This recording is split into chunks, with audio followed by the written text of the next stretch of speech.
Welcome to the Franchise Woman podcast, where passion and purpose collide, profits are made, and relationships forged.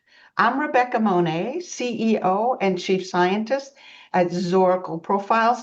I have a very special guest today, Natalie Black, as CEO of Comfort Keepers and Elevated Care International at Halifax Group. Natalie Black is deeply committed to enriching the lives of those she serves every single day. She believes that people are the cornerstone of every strong organization, and she's highly intuitive and passionate about building inclusive, collaborative, and diverse environments where individuals are empowered to thrive and bring their full selves to work. Natalie's leadership philosophy centers on honoring the talents of every team member, fostering cultures of dignity, purpose, and innovation. This belief underpins her broader mission to deliver a higher quality of life to both clients and caregivers. I can buy into that mission for sure. Natalie, it's so good to see you. Thanks for joining me. Well, thank you for having me. I appreciate it. Wow, it's rare to have that clear of a mission. I mean, literally succinct and on point. So I want to applaud you for that. Thank you. So, Natalie, let's start by talking about your journey. Before stepping into franchising, you had a successful career in healthcare, finance, and even entertainment. So, what were some defining moments that you had that then prepared you to go into the world of franchising, especially franchise leadership? Yeah, absolutely. So I did. I started in finance, and I love finance, and I still enjoy it. And I think I'm very much a businesswoman, and I've never been able to shake that one. And so I enjoyed coming up through finance. But I worked, yeah, I had a little bit of work experience where maybe the company didn't have a great purpose, in my view, at least. And I didn't view that it was helping society as a whole, and in many ways, maybe it was hurting it a little bit. And I struggled with that piece. And so for me, it wasn't as much coming to franchising as it was coming into a company that had a great purpose and that, while it was profitable, was also doing something good for the community. And that was a big one for me to shift into. So that is how I'd say I lucked into Comfort Keepers. And I have loved it. And I do love the franchising piece. It was not, I was not exposed to it before Comfort Keepers. But I really, really enjoy it. We have just incredible franchisees and that are just a pleasure to work with and do so right by our brand. And I love that piece. Yeah, franchising really is a special Yes. thing because there is that support of one another, mentoring of one another, cheerleading one another. It's just a different world completely. I Yes. love it. So, as a leader, we all go through challenges, right? Can you share a moment or something that didn't go as planned and how you might have bounced back from that? Or did you bounce back from it? I mean, I think every day I've got things that happen that don't go as planned. That's part of the job, and that's part of life, right? It's something that is just, the important piece is the bouncing back part, Mhm. right? Because those lessons always make us bigger and better. And there's little ones and there's big ones that I'm happy to talk about. But all of them change the course and they help make us better for who we are. The important piece is to recognize when something hasn't gone as planned or when we have made a mistake, instead of trying to cover that piece up, but just Yeah, acknowledge it and say, okay, I didn't get this one right. Now let's move on from here. that really is the key to reflect. Why did this go sideways, right? Um, so you mentioned, and when I studied you a little bit prior, that you're intuitive, which has got to be an incredible gift. But it also seems you're quite reflective, right? Where you look at what's working, what's not working, and you're fine-tuning it. How do these two pieces, being reflective and intuitive, how have they helped you as a leader? Well, I think probably to start, I don't think reflective intuitive can really be done without each other. Because I think it's hard to be intuitive for what's happening without understanding and having a little humility along the way and being a bit reflective on that piece. I don't know how you do one without the other. But being intuitive, I think, is core to being a good empathetic leader. Because without it, you're doing things for yourself without looking out for your organization. And especially in the business we're in, home care is Mhm. a unique thing, right? So if you think about, all companies have a product. What is our product? Our product is our people. Well, so to have really good people, we have to take good care of them. And that starts with then the office staff. Okay, so the office staff needs to take really good care of the Mhm. caregivers. Okay, well, then that goes to your franchisee. Well, the franchisee's got to take really good care of the office staff so they can take care of the caregivers who then take care of our clients.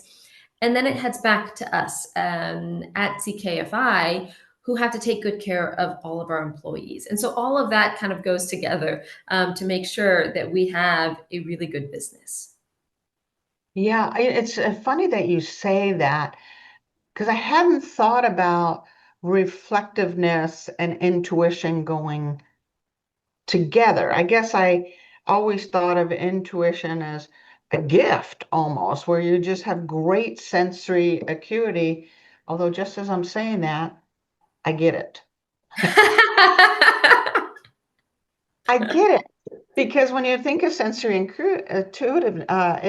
acuity, excuse me, that is reflective, right? When you're This- paying attention to things, some of it may be a little unconscious and the rest is deliberate. So, yeah, I can see how those two kind of go hand in glove. Never thought of it that way before. I'm glad you pointed that out. That's wild. So, um, when we were talking earlier, before we started to record the podcast, one of the things I asked you was about any kind of pivotal moment in your life and how it changed you as a human being and how it may have changed you as a leader, as a mama, all of those things. Can you share with what that pivotal moment was and what you learned from it that maybe we can glean from your lessons? Yeah, absolutely. And you and I were chatting about this. So when I had a toddler and I was pregnant with my second child, and I went through a divorce, which at the time was devastating. But so much greatness kind of came out of that one.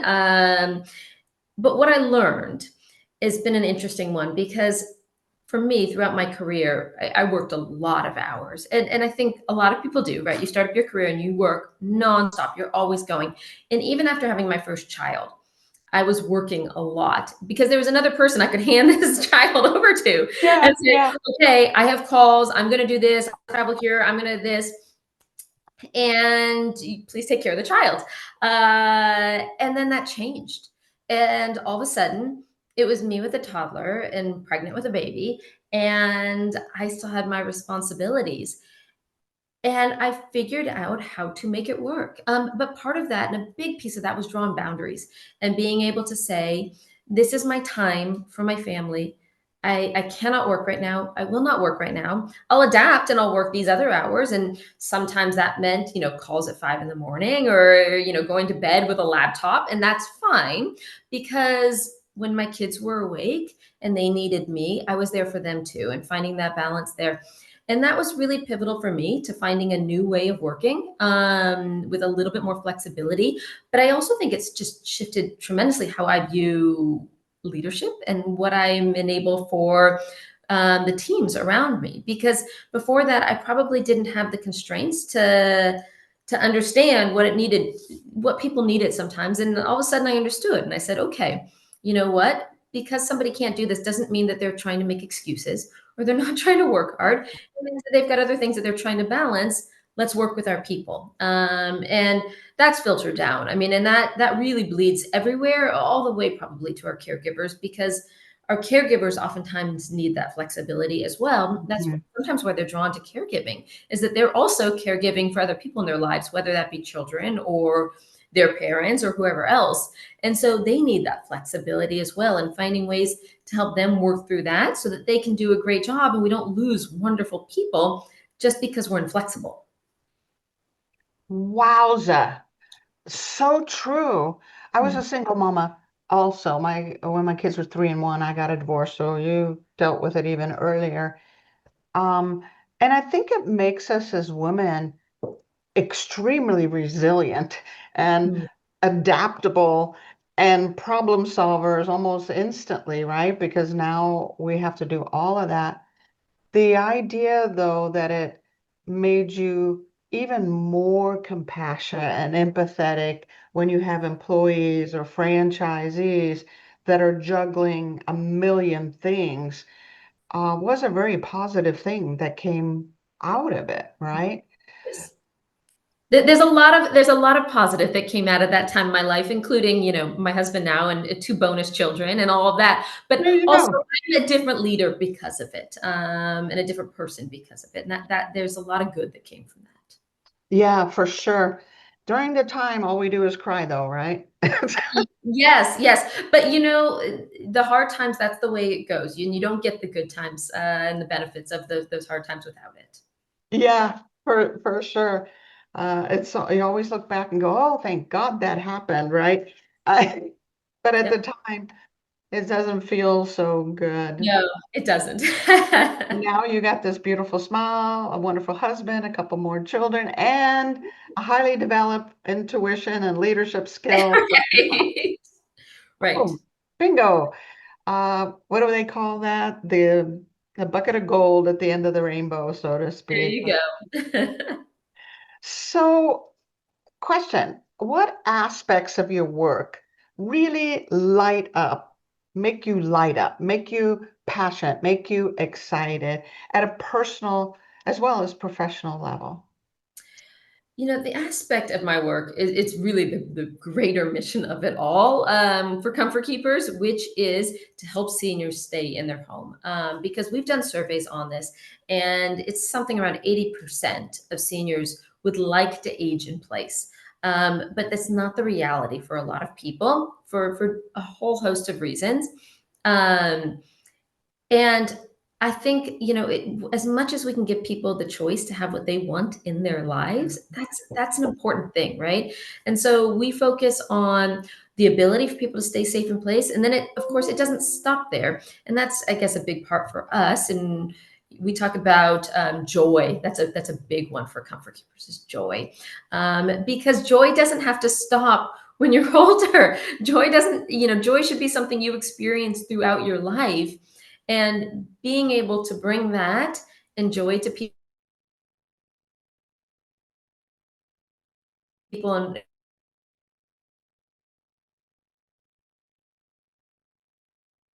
there's so many testimonials for people through our caregivers, and that's just a did I lose you for a second, Rebecca? Yeah, that's yeah. So, um, let's do that question again and we'll edit out, okay? So, Perfect. I have a question for you, Natalie, and that is around things that light you up personally and professionally, kind of what I call where your purpose and your passion kind of collide. So tell me about what lights you up. I'd say what lights me up is our greater purpose at Comfort Keepers, right? So, Comfort Keepers is about helping people age in place, and then not just age in place, but enjoy life in place. We've done surveys on it. There's a lot of surveys on it about people wanting to stay at home. The reality is, around 80% of seniors want to stay home and age in place. Unfortunately, many of them are not able to. And so for me, it's about expanding our services so that people have the capability to stay in place if they want to. And really, everybody, in my opinion, should have what's right for them. And for some people, that is an assisted living or a nursing home. But for many people, it's staying in the home that they've lived in for a long time. And so let's enable that for the people that want that.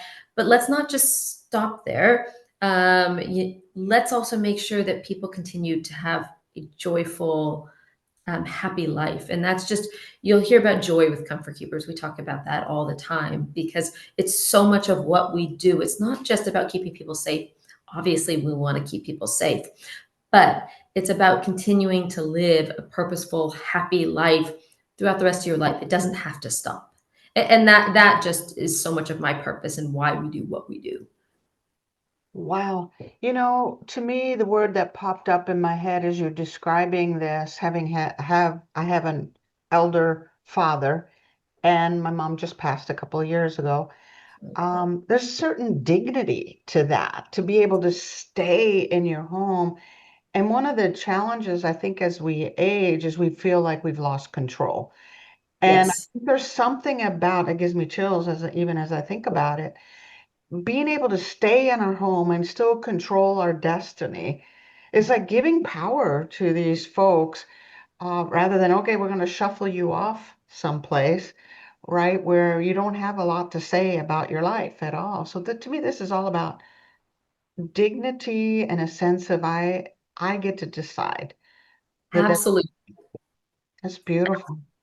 And also for me, it's about companionship, right? So just because you're Yeah. home, people need other people throughout your life. So, yes, you can stay home and be safe, but if you don't have companionship there, you're missing something. And so it's a core piece of what we do. I mean, obviously there's a lot more to it, but there is a core piece there around having somebody on a daily basis that you can talk to and that's there for you. And that's just really important for humans in general, I'd say. Yeah, for sure. So what popped in my head around that, Natalie, is your team members, other franchisees. How do you align their personal passions with this bigger company mission? How do you make that happen so they're equally passionate about living out this beautiful mission? Well, I'd say probably the great thing for us is most of our franchisees come to us because somehow home care has touched them. And that's not such a stretch, right? Most people have experienced this in one phase of their life, right? Where they say, gosh, there's this need, and I know somebody that needed Yeah. care, or my parents, or something. And so it touched them and they understand it on a personal level. We just have really, really great franchisees too. I'd say it's a key piece to what we do. You can't do what we do without having the heart for it. So yes, you have to be a good business person. It's an important piece of it, but you also have to have the heart for it. If you don't, it just doesn't work as well. And so people that have those two things combined are probably drawn more so to comfort keepers. And the same thing then with our employees as well. They're drawn to this for that reason. Yeah. Which brings up the question of a kind of balance, right? Between financial growth, financial sustainability, and mission integrity, right? That we need both. We don't want to compromise Right. the other. Yeah. So Absolutely. your background in financing, how did that help you balance those two things for yourself and for others? Well, here's the core of finance, right? Which is to get bottom line growth and a good bottom line, you have to have top line growth, right? And Yeah, so the key piece in all of this is to growing your business and helping more people. Those things actually naturally go together, right? So you grow your business, you touch more people, you have a higher top line, it also helps the bottom line and they come together. And that's where they mesh. for sure. For sure. So I want to talk about the people side of the financial component. Um, how has considering both the people and the profits surprisingly impacted both? Did you get any innovation from someone else that then allowed the top line to grow and the bottom line to grow? Were you focused on profits, which then benefited our people? How have you kind of kept both of those balls afloat? Well, the funny thing is the profits are the best when you focus on the people. So our best, strongest franchisees are the ones that take care of their office staff, because when they take care of the office staff, the caregiver turnover is reduced. Well, when the caregiver turnover is reduced, you have better client retention, and also you need to spend less money on recruiting new caregivers. And so all the things go together. So the ones with the best culture, the most engaged office staff, do well naturally with profitability. I agree with you. And I love that you brought in that idea of culture because the culture already kind of defines everything that you're doing. They're going to be attracted to you because of that culture and this mission. Many have already had situations where they had to take care of an elder or whatever. So they come with the heart. So they fit more beautifully into this mission and into this culture. Um, Absolutely. Natalie, what about other attributes? What makes for a good Comfort Keepers franchisee? What are some top qualities they have? So they have to have this mission, purpose, heart, the way you describe. What else do they need to have? There still need to be business people, and really it's we're kind of a sales business still, which sounds strange for home care, but it is. It's a Mhm. sales business. And so a good franchisee is either naturally good at themselves or can recognize where maybe they need to complement their skill set and hire for it. So yes, we have some great franchisees that are naturally out in the community, and they are the ones, they are the face of Comfort Keepers in their community. But that's not always the case. We have some franchisees that are more introverted that would prefer not to be, but then know how to build a strong team and people that then can be out there. Because, and where sales comes in is clients don't know about Comfort Keepers if you're not out in your local community. And yes, we do marketing, at a national level, but it can't just stop there. People have to be embedded in their local communities to build a strong Mhm. business there. I really want to highlight what you said there because it's so important that this is, to a large extent, a sales business. You either need to be able to do it yourself or have a budget to hire someone that can do that. It's Yes. also one where you need to be comfortable being out in the community, building those relationships. And if you're wired that way, then yay, right? Yes. We love that. So, Yes. you mention a lot about inclusivity, collaboration. So, what are some ways that you fostered that in your business to encourage collaboration and to, acknowledge that we're diverse? Let's be inclusive. How do you go about doing that? I think the first piece is to have a mindset that diversity is not you doing a favor for somebody, by having a diverse team. Diversity is because it makes for a stronger, better business. So it's just good business to have a diverse team, in my opinion. And you can talk about that in terms of genders. You can talk about that in terms of race. You can talk about it in terms of a bunch of different areas, right? But in general, having different voices is really, really important, because if you're only listening to one voice, you're missing out on it. Home care is especially unique, because our caregivers are heavily female. That's the workforce, right? So if you have a leadership team that is predominantly male leading a workforce that's heavily female, you're missing something likely there. And so I think that the diversity there helps also bridge that one. I didn't realize that. Um, Yes.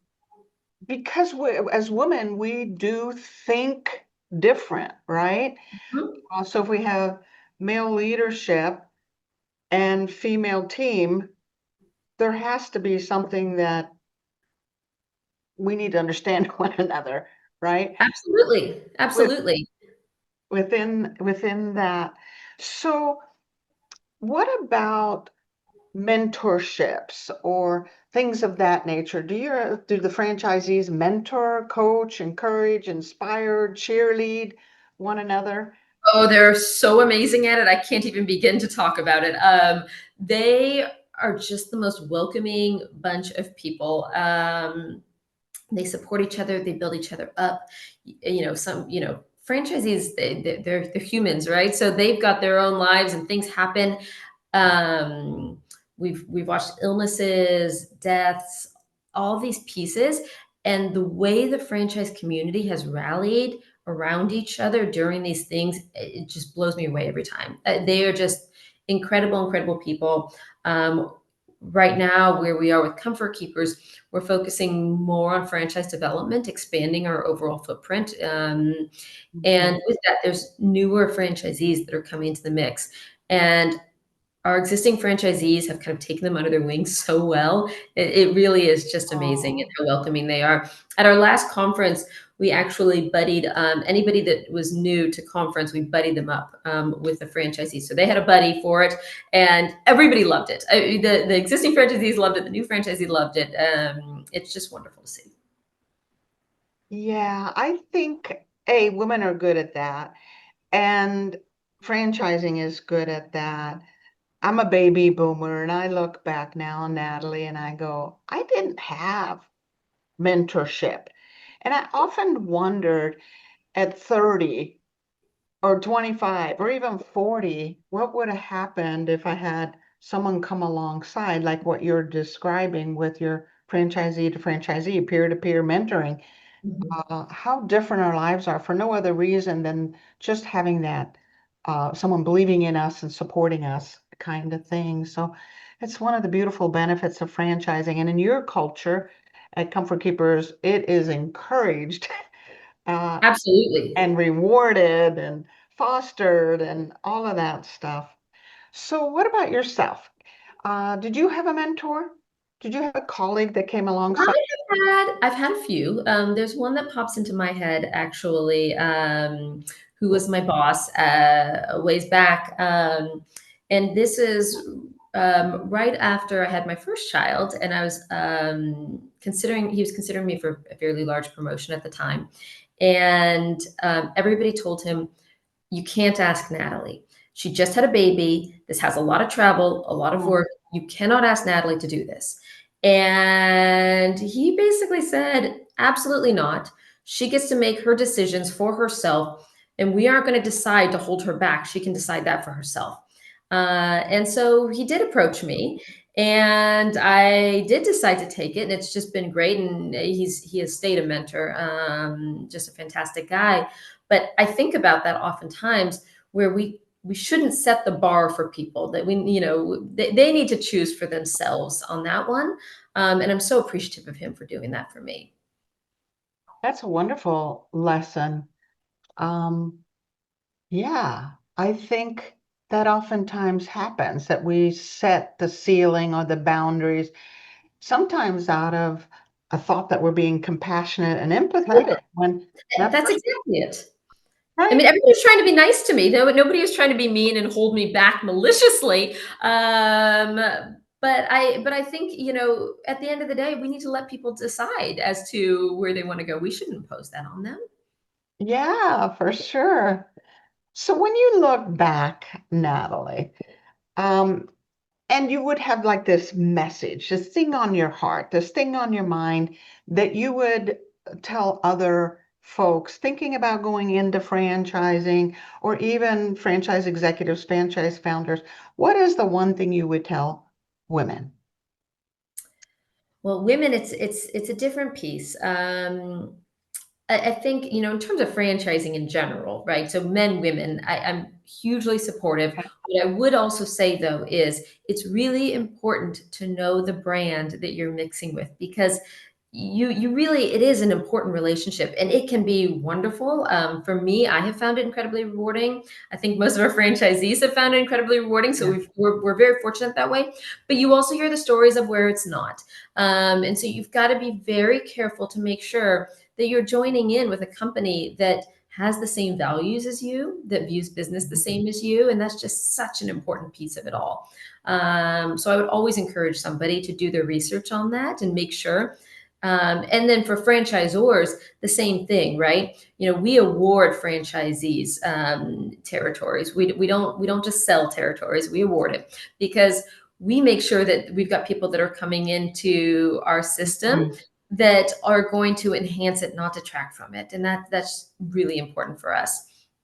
When you talk women in specifically, and then this would not just be specific to franchising, but in general, women, you kind of touched on this with mentorship. You didn't really have a mentor. And I think that that was probably quite common for a lot of women kind of Yeah. coming up. Yeah.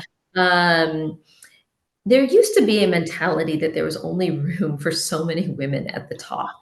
And it's so unfortunate, but that was a reality, and it's not the reality anymore. And we have got to get away from that. And I still hear it. I was in a room with some executives a year ago, and they were talking about women in leadership, and they were like, they were all commenting how they work better with men. And I don't actually think it's true. I think it's Mhm. just they felt that they couldn't have more women at the top with them, because then that would put their role at risk. Uh, Yeah. and so, as much as we can take away from that and hire women, encourage women to work together, make sure people understand how beneficial diversity is there. If that's what's key, and I would encourage all women, all men to do that.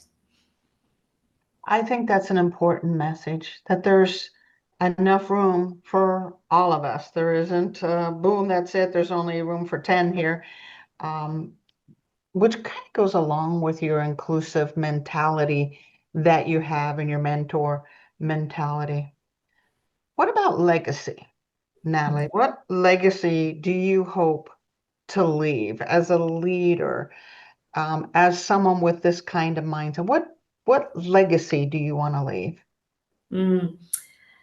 So for me, I always tell people this: I love my job, but I love my family more. And I think that's a good thing. It doesn't take away from me as a leader. I'm still very passionate about what I do, but I'm very clear on my priorities in my life as well. And I'd like to leave that legacy that it is okay and it is a good thing to prioritize your family and to take care of the people around you, and also still work hard and be passionate about what you do. Those things can all go together. So true. Mhm. So true. Um, and I think sometimes it has to be conscious, right? My Yes. family's more important, business is somewhere else on that Yeah. priority list. And it's not perfect, right? I mean, because there are times, I mean, I can talk about it this morning, right? This morning, I had a call at 7 a.m. The boys had to go take care of themselves for breakfast. I prioritized work in that short term, right? And that's okay. But in the overarching long term, my family still comes first. It's number one, yeah. It's a battle, I think, we as women, as leaders, as mamas, that we constantly inside have. But if we Mhm. know our values, as you pointed out, priority is my family. That's my number one values, service, making a difference, building a bit, all those things. If we know exactly that hierarchy, then we can make wiser decisions, right? Sometimes we have to juggle, but by knowing our values, we know if it's the right company and we know we're spending our time wisely to have those. Absolutely. So, if you would ask your team Mhm.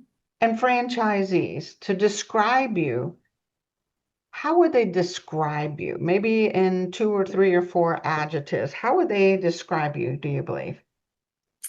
Well, we've done this exercise actually with my team, where we all described each other. So I've kind of got insight into this one.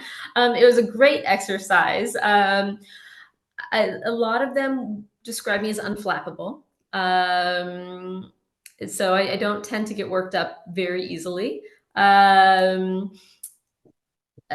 Passionate, and I am Yeah, passionate about what I do. Um, what were the other words? I'm trying to think now. Decisive. Uh, decisive for I'm sure. Yeah. decisive. um, I think a lot of them find me warm, which is a good thing, especially in our space. Uh, Mhm. those are the ones that are popping up in my head. I know there's others, but that's what's popping up in my head. I like it. So I got unflappable. I don't think that word has ever been used in the 5 years I've been doing this podcast. Unflappable, passionate, decisive, and warm. What a great recipe for being a leader, right? It's just, I think so. it's like incredible. Any, would you recommend any book, any podcast to others that might be listening? Something that you read or listened to that really helped you? You know what? I am not particularly helpful on that one. And I listen to a bunch of different things, but there's no one thing. I love listening to different opinions. I like hearing different voices. Mhm. I would recommend always being choosing different sources along the way. It's important to understand how everybody's thinking, and especially right now, it's a bit divisive at the moment in the world. And listening to different opinions is key. I think that is incredible advice because we do become myopic, right? We have these certain beliefs, and so therefore we're listening and reading and studying based on those beliefs rather than seeing the other side, which allows us to expand our minds and see things in different ways. And of course, going back to our diversity and inclusion component. So I think that's really, really good advice. Okay, so how would people learn more about Comfort Keepers, learn more about you? Where can they get hold of you? Well, you can go to comfortkeepers.com. You can search Comfort Keepers franchise. You can find me on LinkedIn. You can find our VP of Franchise Development, Scott Oakes, on LinkedIn. We just have a wonderful team. You're welcome to reach out to any of us, and we would love to talk to people. Wonderful. So, out of curiosity, if you weren't doing what you are doing now, what would Mhm. you be doing instead? Did you have a dream you were going to be an acrobat or an actress or the mayor?